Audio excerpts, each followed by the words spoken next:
Hi everybody. So I'm Mike and I'm from theclimbingsupply.com, and what we're going to be doing is we're going to be doing a series of videos on constructing your own home climbing wall. A couple tips and tricks, a couple building procedures, and things that you can do to make your life a little bit easier. We're just going to share what we've learned over the years building many different climbing walls. And this first video, we're going to talk about Tnuts, the different types, how to put them in properly, and just a couple little tricks that we've learned along the way to help you out. All right, so first thing we're going to be talking about is the different types of Tnuts, and these we've basically narrowed it down to three main types that you're going to be installing on your climbing wall at home. First thing we're going to talk about is the regular old hammer-in Tnut. These are the most common Tnuts you will see, and they are the cheapest, easiest to put in. However, they are the cheapest Tnuts out there. So keep that in mind when choosing your Tnuts, that they probably will not be as durable or long lasting as the next one up, which is the commercial grade 2-hole Tnut. You can see that these are not a hammer-in style. They are a sit-in. They have 2 holes to screw into from the back of the plywood. They also have a longer barrel, meaning that you're actually going to get more surface area contact with the thread of the bolts you're using to put your holes on the wall.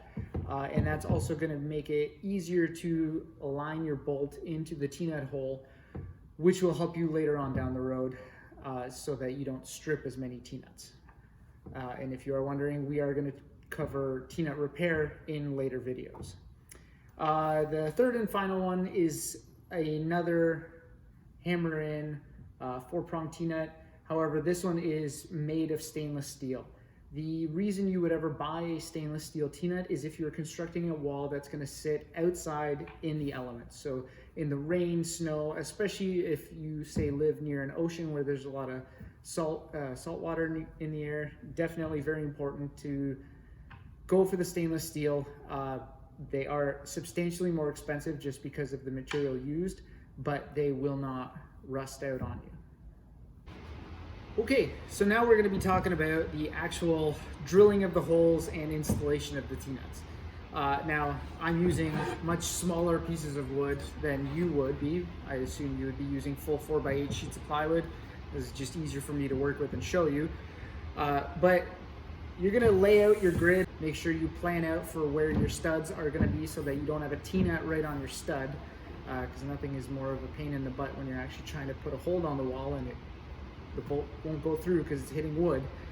So you want to make sure you kind of keep those things in mind and plan it all out. So what we would do is when you're actually drilling out your Tnuts, once you have it all marked out, you're going to use a 7/16 drill bit. So that is just larger than the outside of the barrel of the Tnut. If you're drilling multiple sheets of plywood, I highly recommend for you to mark out your grid on one sheet of ply, make that your top piece, stack them together, and drill through as many at once as you can. What that's going to do is it's going to save you a whole lot of time, a whole lot of drilling, and it's also going to ensure that you keep that grid pattern the same, and you only have to mark it on one sheet of plywood. Also, what it does is it prevents the blowout from the drill bit on every single sheet. We want to try to minimize that as much as possible. So the way we would do that is if you are stacking sheets of plywood, you want to drill into the good side, so the side that you're going to see, because it usually blows out the back. So we're going to take our drill bit with our drill. We're going to go on our marks, drill through. Now again, I've drilled through 2 sheets. I'm going to drill 3 holes so that we can use each Tnut. All right, so there, we got our 3 holes.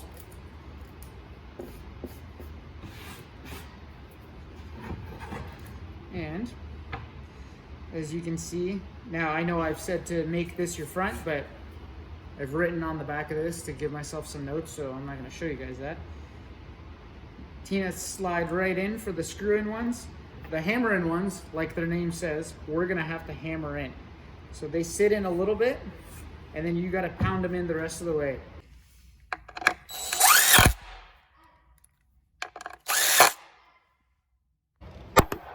What I highly suggest you do is do not do that on top of a workbench, because no matter how strong that workbench is, this thing is gonna bounce around. I would highly recommend doing it on a nice concrete floor, maybe in your garage or basement.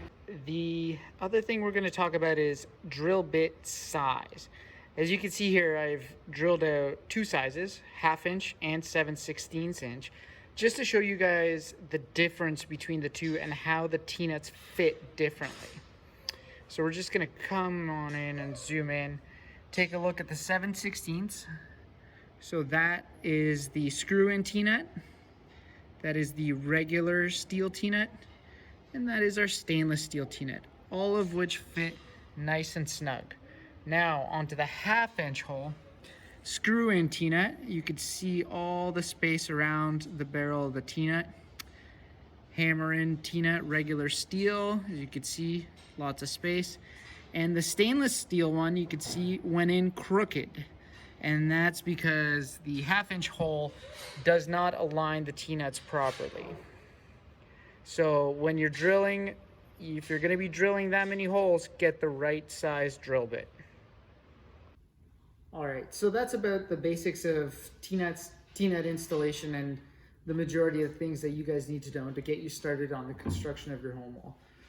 The one other thing I did want to mention though is if you are planning on painting your wall, obviously roller with primer and paint is the easiest way to go. You don't really need to worry about too much with that. If you are planning on spray painting your wall, however, the one thing that you definitely want to make sure that doesn't happen is you don't want to get paint inside of the threads of the Tnuts. Easiest way to do that is if you take a regular old earplug, just buy the cheapest ones you can find, roll them up, stuff them in there. Once they're in there and they've expanded, the paint will not get in. Once you've painted everything over and it's time to remove them, just a nice skinny pair of needle nose pliers, pinch them, pull them out. It will be a very tedious job if you have a lot of Tnuts, but it will be certainly worth it if you're spray painting your wall not to get the paint inside of the Tnuts, because that will mean you'll have to clean up a lot of threads. All right, guys, well, thanks very much for watching. That's pretty much all I got to say on the subject of Tnuts today. So do keep in mind that there will be many more of these videos coming out about different parts of home wall building, or just general setting, or choosing your holds, many different topics that we're going to dive into over the next weeks and months. So definitely keep an eye out, make sure you check back, and like and follow for much more content.